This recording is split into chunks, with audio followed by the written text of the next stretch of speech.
Como ya he mencionado, esta concepción dramática de la expresión artística ha predominado en el arte y en la crítica artística hasta la segunda mitad del siglo XVIII. Por entonces, la teoría de la expresión artística sufrió otro importante cambio que debemos relacionar con el romanticismo. Dicho en pocas palabras, lo que este movimiento reivindicó fue la necesidad de la sinceridad, de las emociones genuinas. Y de esta forma, el énfasis se trasladó no a la expresión entendida como una señal o como un símbolo, sino a la expresión entendida como un síntoma de las emociones. Por vez primera, los críticos de arte deseaban conocer lo que el artista sentía, los sentimientos más íntimos de su corazón. Uno de los mejores libros sobre la historia de las ideas artísticas se relaciona con este momento de cambio. Me refiero al libro de Abrams, El espejo y la lámpara, subtitulado como La teoría romántica y la tradición crítica, que fue publicado por primera vez en 1953, pero que no ha perdido su actualidad. El espejo del título es precisamente el espejo del que nos habla Hamlet cuando nos dice que el deber de todo actor es sostener un espejo delante de la naturaleza para reflejar o representar las diferentes pasiones del hombre. Su misión es observar, asimilar y reproducir, y cuanto mayor sea la nitidez del espejo, mejor realizará su tarea. La lámpara es algo completamente diferente, no refleja nada, lo que hace es iluminar el mundo, y cuanto más brillante sea su luz, más cosas nos revelará.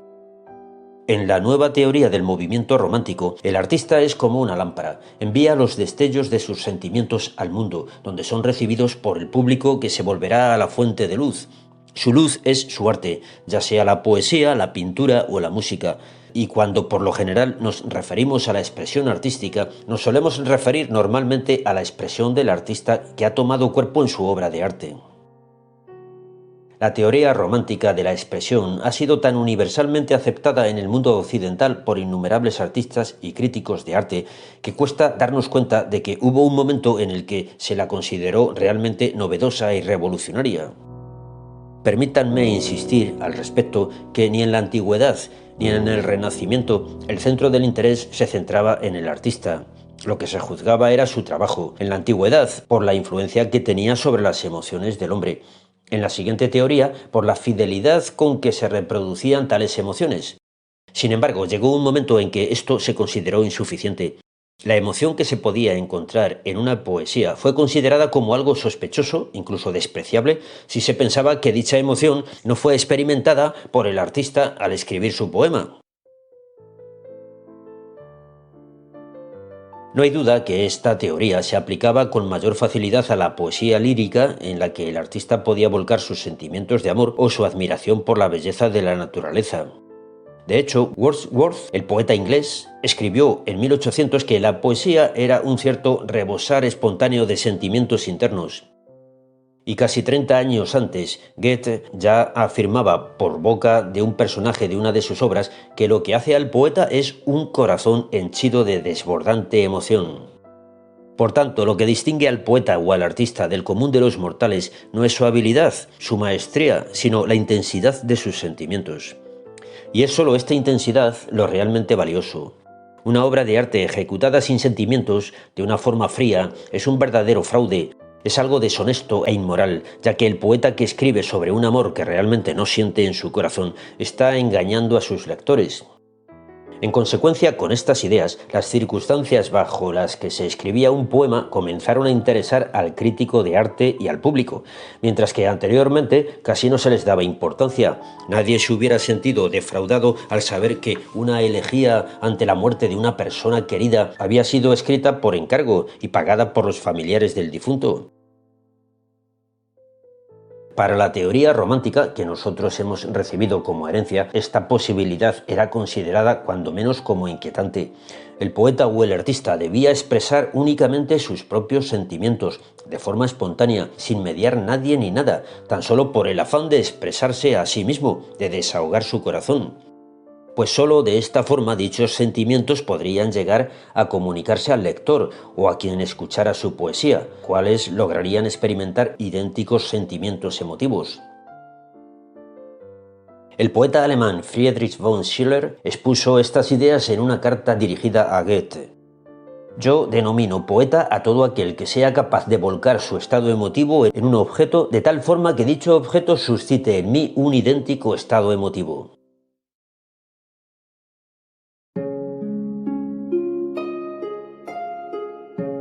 Se trata, en consecuencia, de una teoría de la expresión que entiende el arte como una comunicación de emociones, la transmisión de sentimientos entre un hombre y otro. Como todos saben, esta nueva teoría de la comunicación fue aplicada no solo a la expresión de sentimientos en la poesía, sino también a todas las artes. El gran pintor paisajista inglés John Constable lo explicó de forma sucinta cuando afirmó: «La pintura es para mí otra forma de denominar la palabra sentimiento». Y Delacroix, el paladín de la concepción romántica de la pintura, escribió que la pintura no es otra cosa que un puente tendido entre la mente del artista y la del espectador. La fría perfección no es arte. Lo realmente importante, tal como había escrito años antes, es que cada pintor exprese su alma. Si uno cultiva su alma, ésta encontrará los medios para expresarse. Y en la siguiente generación, Zola escribía: «Lo que yo busco en una pintura es un hombre y no un cuadro». Creo que no es necesario señalar que el arte que mejor se adapta a esta concepción de la expresión artística es la música.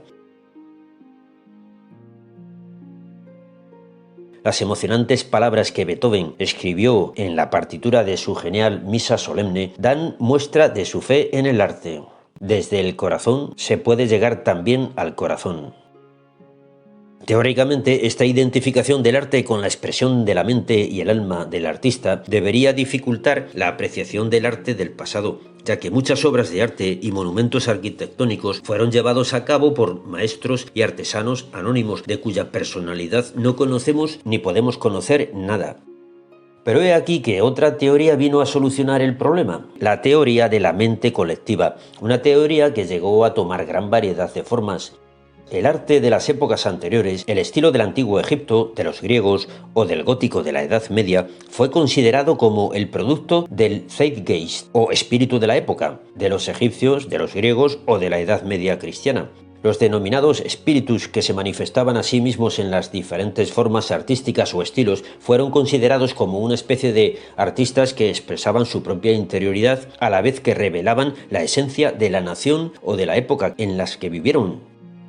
En este sentido, al contemplar un templo de la India o un santuario del Japón, podemos entrar en contacto con el espíritu de la India o del Japón.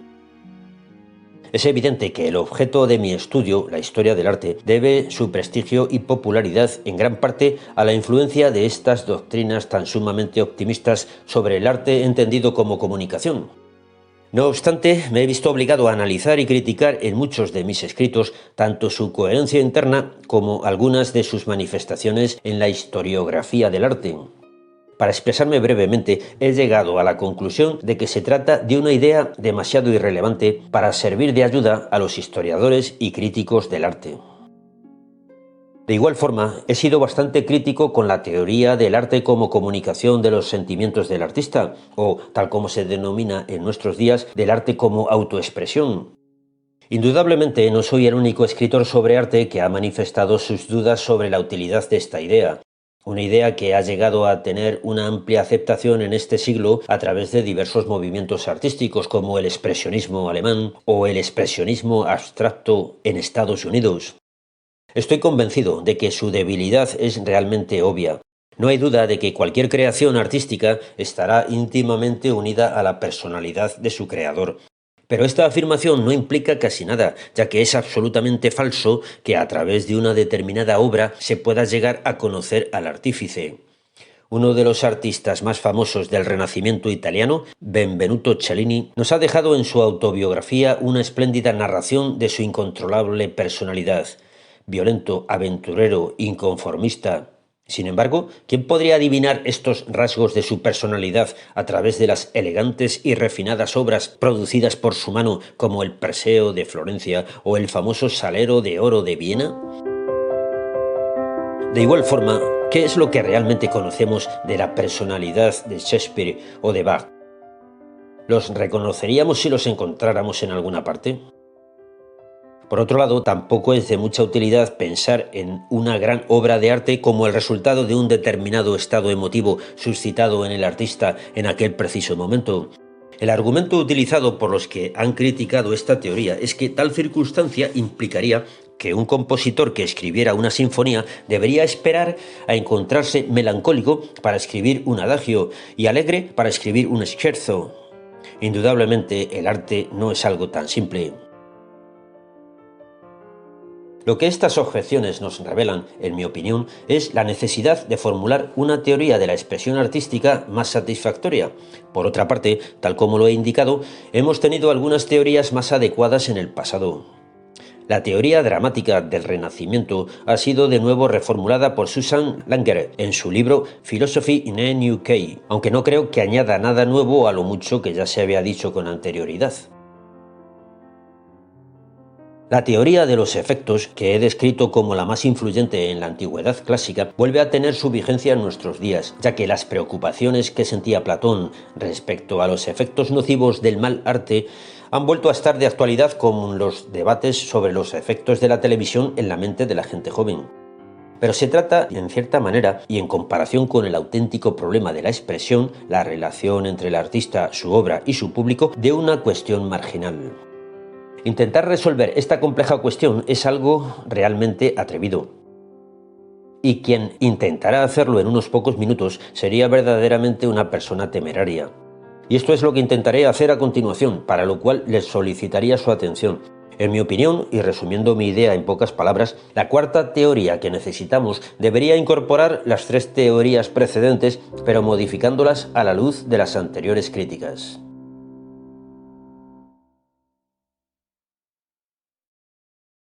He afirmado que la teoría del arte, entendida como la expresión o manifestación de los sentimientos del artista, que posteriormente comunica a su público, llega a identificar la expresión de las emociones con los síntomas de las emociones, de forma análoga a lo que sucede en la vida real cuando fruncimos el ceño por enfado o saltamos de alegría.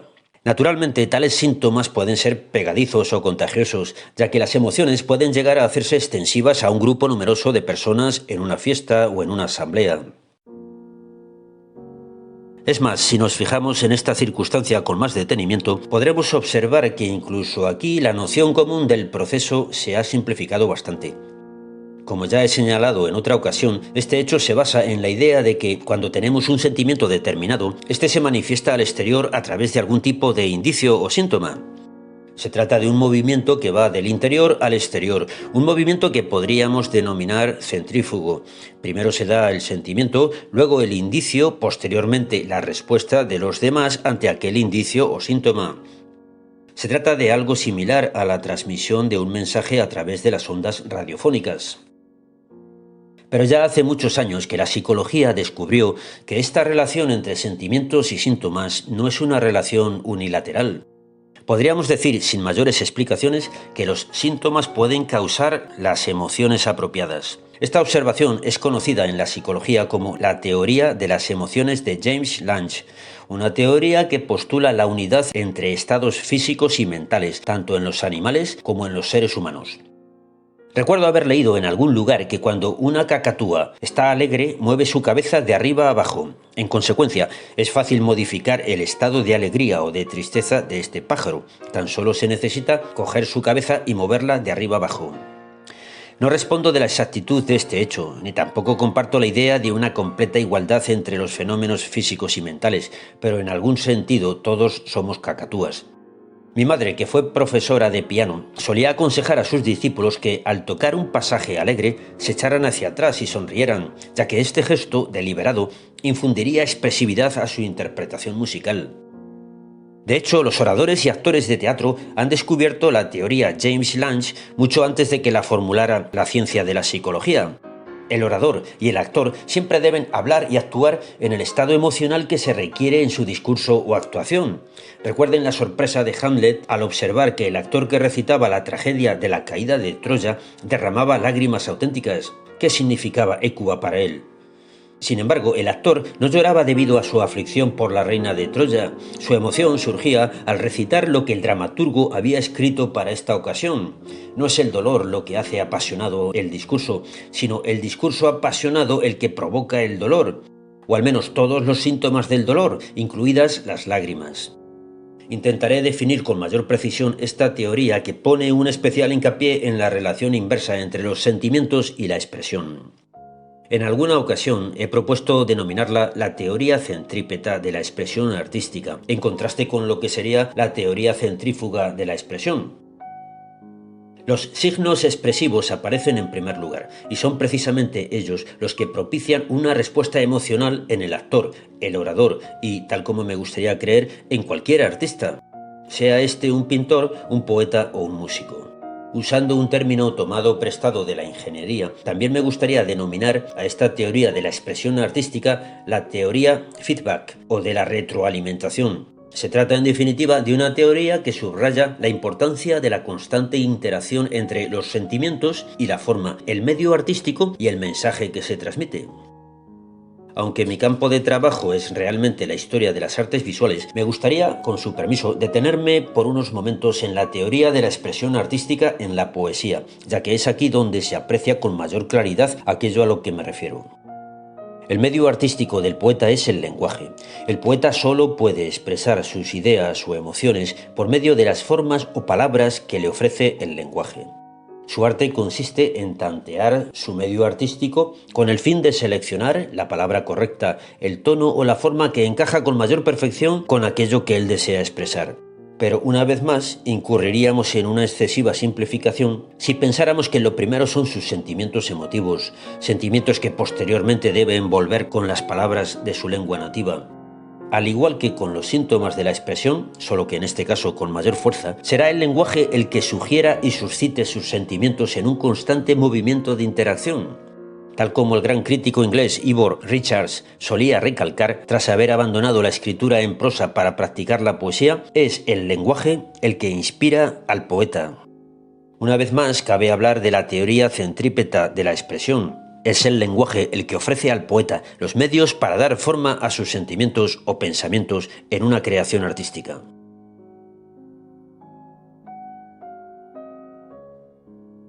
Un ejemplo excepcional, aunque algo excéntrico, del papel que juega el lenguaje en la expresión lo encontramos en el libro de Sigmund Freud, El chiste y su relación con lo inconsciente.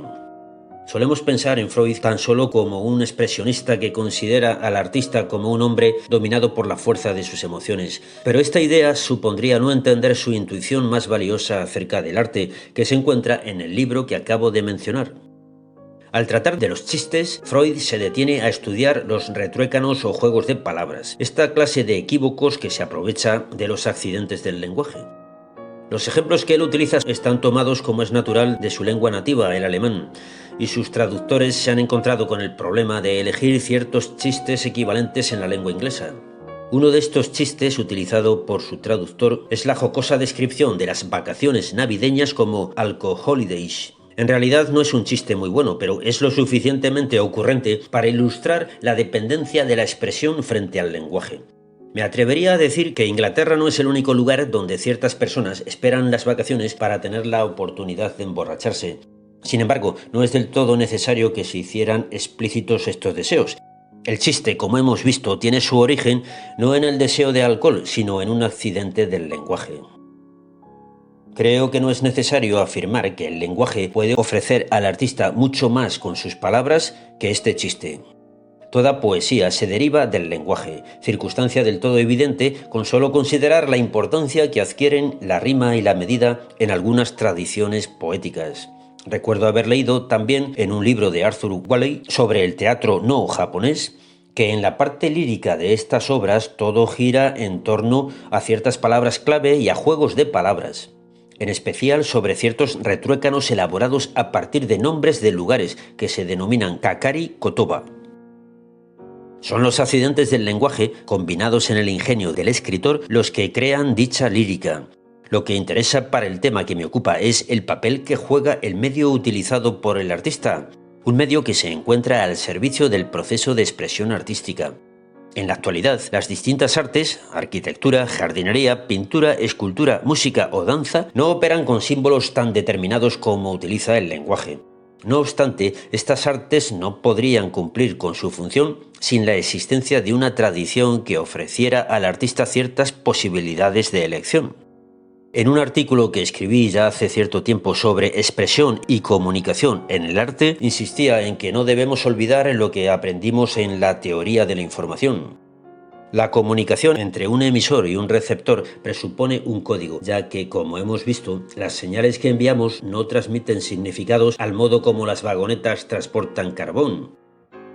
Las señales pueden comunicar su mensaje tan solo a aquellos receptores que tienen ciertas expectativas, es decir, un conocimiento previo sobre las distintas alternativas que le ayude a seleccionar entre las varias posibles.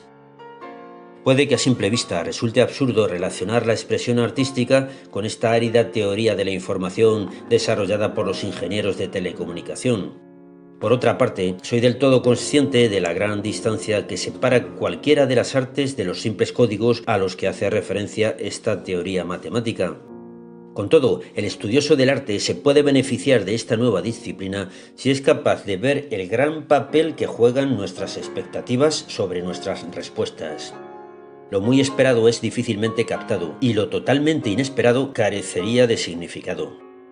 Es esta adecuada proporción entre lo esperado y lo inesperado lo que constituye el atractivo y la magia de la expresión artística.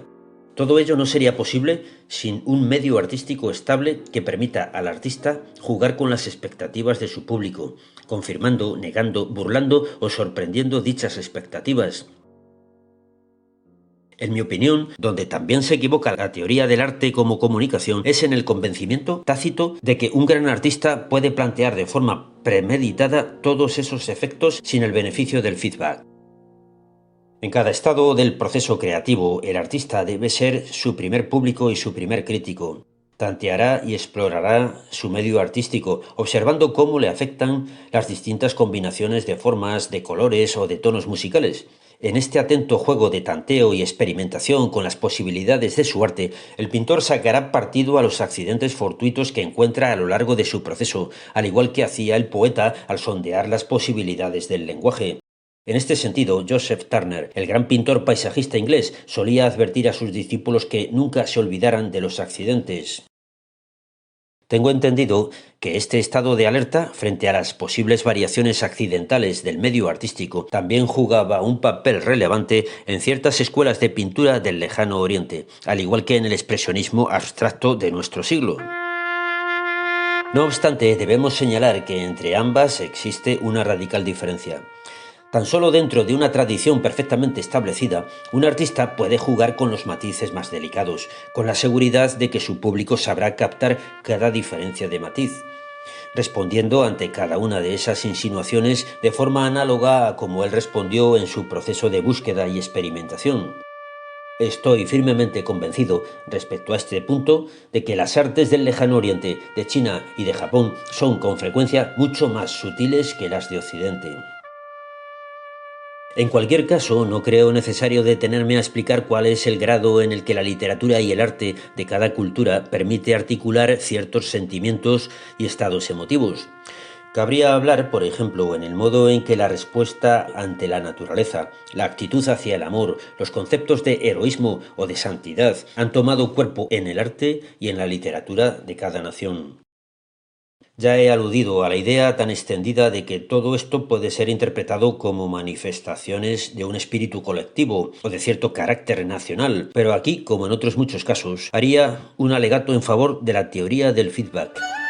No se trata tan solo de que la personalidad de una nación encuentre su expresión en el arte de un determinado país, ya que también el arte del país configura, en cierta forma, la personalidad de esa determinada nación. La tradición, el medio artístico y el lenguaje ejercen su influencia en todos aquellos que los han heredado o los han utilizado. El separar y analizar esta sutil interacción es del todo imposible. Es suficiente darse cuenta de que siempre sucede así. Me gustaría insistir en que esta cuarta teoría de la expresión artística no contradice las teorías anteriores, simplemente las amplía, a la vez que toma de cada una de ellas algunos elementos importantes. La primera teoría, la de la antigüedad clásica, aquella que se centra en los efectos que el arte provoca sobre las emociones, pudiendo por tanto comparar el medio artístico a los hechizos o incluso a las drogas, es, en mi opinión, la más importante de las tres.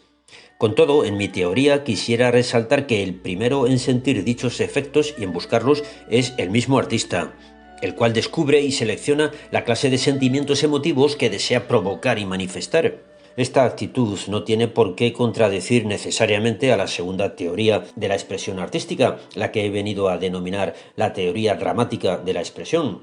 El artista, según esta teoría, estudia la manera de manifestar los sentimientos emotivos y encuentra los modos y recursos adecuados en la tradición artística que ha heredado. Pero interesa señalar que el artista estudia estos recursos expresivos como hechos objetivos y eficaces, de forma desapasionada.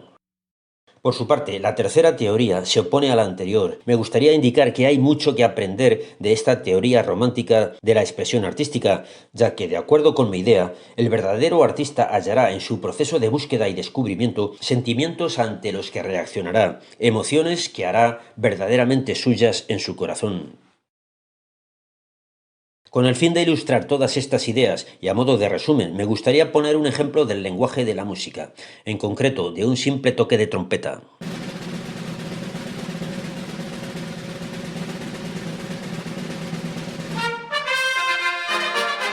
En la antigüedad clásica se hubiera puesto el acento en la capacidad de este instrumento para suscitar el valor y la agresividad. En el Renacimiento se hubiera utilizado, por ejemplo, en una ópera, para representar el espíritu marcial. Un compositor romántico es posible que insertara un toque de trompeta en su sinfonía para expresar la emoción del triunfo.